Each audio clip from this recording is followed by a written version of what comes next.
बिस्मिल्लाहिर्रहमानिर्रहीम। अस्सलाम वालेकुम मोहतरम सामीन, अल्लाह पाक से दुआ है कि आप लोग हमेशा खुश रहें। हज के अखराजात और वापसी की रकम का फ़र्क। मोहतरम आदमीन हज, जब आप इंशाअल्लाह ताला अपना मजहबी फ़रीज़ा सर अंजाम देंगे कि आपके जो हज के अखराजात होंगे और उनके अंदर अगर वापसी जो रकम होगी उसका कितना फ़र्क रह जाएगा, क्या आपको हज के वापस आने के बाद भी रकम की वापसी होगी। यानी इस साल जो पैकेज रखा गया है 11.5 लाख या 12.5 लाख के दरमियान मुख्तलिफ पैकेज के लिहाज से वो कौन कौन से होंगे, वापसी की रकम कब और कैसे मिलेगी, वापसी की रकम में फ़र्क क्यों होता है। इसके अलावा देखें रिहाइश और एयरलाइन की अहमियत, ये तमाम अखराजात जो होते हैं ये किस तरह आपको पूरे करने होंगे। मोहतरम आज़मीन हज जो हज 2026 में अपना मजहबी इरादा रखते हैं और जो आज़मीन हज जिन्होंने अपनी दरख्वास्तें भी जमा करा दी हैं, तो वज़ारत हज उम्रा की तरफ से नई अपडेट जारी कर दी गई है। वापसी के लिहाज से जो हज के अखराजात होते हैं वो किस तरह काउंट किए जाते हैं और आपकी कितनी रकम जो है वापस इस बार बच जाएगी, जो आपको किस तरीके से वापस अदा की जाएगी। मोहतरम आज़मीन हज 2026 में इंशाअल्लाह ताला आप लोग अपना मजहबी फ़रीज़ा सर अंजाम देंगे। तो हज का फ़रीज़ा क्योंकि हर मुसलमान के लिए एक बहुत बड़ी नेमत और इबादत है, लेकिन इसके दौरान होने वाले अखराजात, जो खर्चा होता है और वापसी की रकम का मामला, अक्सर देखा गया है कि 2024 में या 2026 के अंदर काफ़ी आज़मीन हज को इसके लिए परेशानी का सामना करना पड़ रहा था और ये अक्सर सवाल करते हैं कि हमारी रकम जो है कब तक हमें वापस मिलेगी। इसी तरह हर साल और हर फ़र्द के लिए ये मुख्तलिफ होता है, जिसकी वजह से बहुत से सारे सवालात भी आपके ज़हन में पैदा हो जाते हैं। अब देखें, सबसे पहला सवाल पैदा ये होता है कि वापसी की रकम कब और कैसे मिलती है। हज की वापसी की रकम को कोई मुकर्रर वक्त या फिक्स रकम नहीं होती। बाज़ साल हज की रकम रवानगी से पहले ही आपको मिल जाती है, यानी जब आप अपने मुल्क से रवाना होते हैं तो जो खर्चा पहले सऊदी वज़ारत हज उम्रा की तरफ से जो अखराजात होते हैं उनके मुताबिक अदा कर दिया जाता है और वो फिक्स्ड होता है। तो हर हाजी को अपना रकम जो रकम होती है वो वापस पहले रवानगी से पहले वहाँ पर मिल ही जाती है। जैसा कि 2019 में वो ऐसा हुआ था और फिर 2023 में भी ऐसा हुआ, जबकि कुछ सालों से ये रकम कई महीने बाद जो है वापस दी जाती है। मसलन 2024 में हज की फ़्लाइट्स के 5-6 माह बाद बाज़ औक़ात तो वापसी की रकम नहीं दी जाती है, कि जो कि मुख्तलिफ़ वजूहात की बिना पर होता है।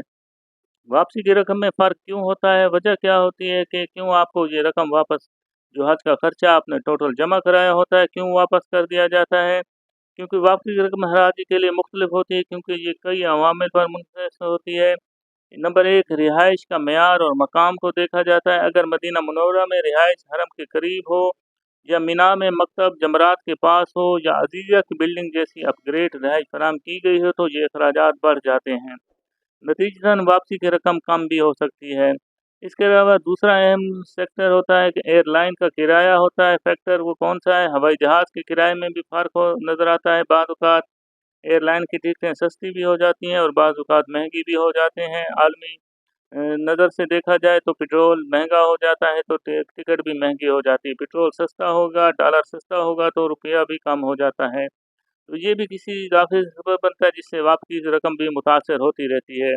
इसके अलावा दीगर अवामिल कौन-कौन से होते हैं? हज के इंतज़ामात हैं, जब सऊदी अरब वज़ारत हज उम्रा की तरफ से वहाँ दिए जाते हैं। खाने-पीने के अखराजात होते हैं और दीगर सहूलियात में होने वाले खर्च भी इसी में शामिल होते हैं। मसलन देखें, 2024 में कुछ हाजियों को तकरीबन ₹20,000 की रकम वापस मिली, जबकि कुछ को ₹1,20,000 तक वापसी हुई और कुछ को 50,000, कुछ को 75,000 की रकम की वापसी मिली थी।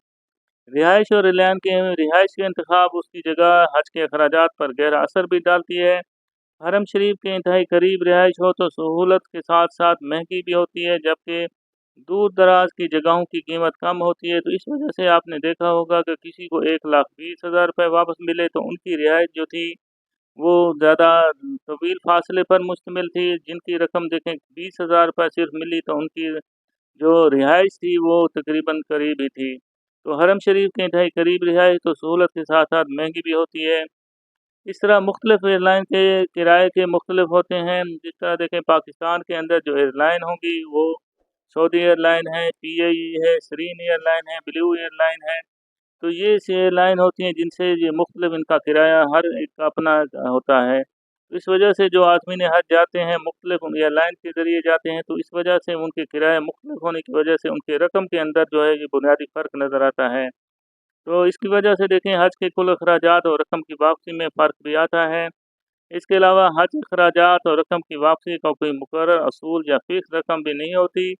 ये मुख्तलिफ अवामिल पर मुनहसर होता है, जैसे रिहाइश का मियार हो, एयरलाइन का किराया हो, इंतज़ामात के दौरान होने वाले दीगर अखराजात हैं। इसलिए हर साल और हर शख्स के लिए ये मुख्तलिफ होता है। तो आज़मीन हज के लिए देखें 2026 में जो जाने वाले हैं उनके लिए भी एक अच्छी खबर है कि जो अखराजात होंगे उनके अंदर कुछ न कुछ उनको रकम वापस अदा कर दी जाएगी। यानी हज जो है, आप देखें आपने जो टोटल खर्चा जमा करा रहे हैं 11.5 लाख या 12.5 लाख, इनमें से इंशाअल्लाह ताला ज़रूर कुछ न कुछ रकम आपको जो है वो दी जाएगी। लेकिन ये बात भी ज़हन में रखें कि बाज़ औक़ात 2019-23 के अंदर तो हुआ था कि हज पर जाने से पहले ये रकम अदा कर दी गई थी, लेकिन बाद में आने वाले जो सऊदी वज़ारत हज की तरफ से उनका पोर्टल होता है, जब तक वो नहीं खुलता अगले साल के लिए, तो ये रकम वहाँ पर आपकी महफूज़ होती है। जो ही ये रकम पोर्टल खुल जाता है तो ये रकम आपको अदा कर दी जाती है। यानी हज से वापसी के बाद 5 से 6 महीने भी आपको लग सकते हैं जो रकम आपको दी जाती है। तो वीडियो को लाइक करके दोस्तों के साथ लाज़मी शेयर कर दें, ताकि अच्छी से अच्छी इन्फॉर्मेशन ज़्यादा से ज़्यादा लोगों तक पहुँच सकती है और इसका अजर सवाब भी आपको हासिल हो सकता है। चैनल को भी सब्सक्राइब कर लें, बेल आइकन ऑन रखें, ताकि हज के जो अगले मराहिल होंगे आपको इसी चैनल पर मौसूल होंगे। अल्लाह पाक हम सब का हामी नासिर हो। अल्लाह हाफ़िज़।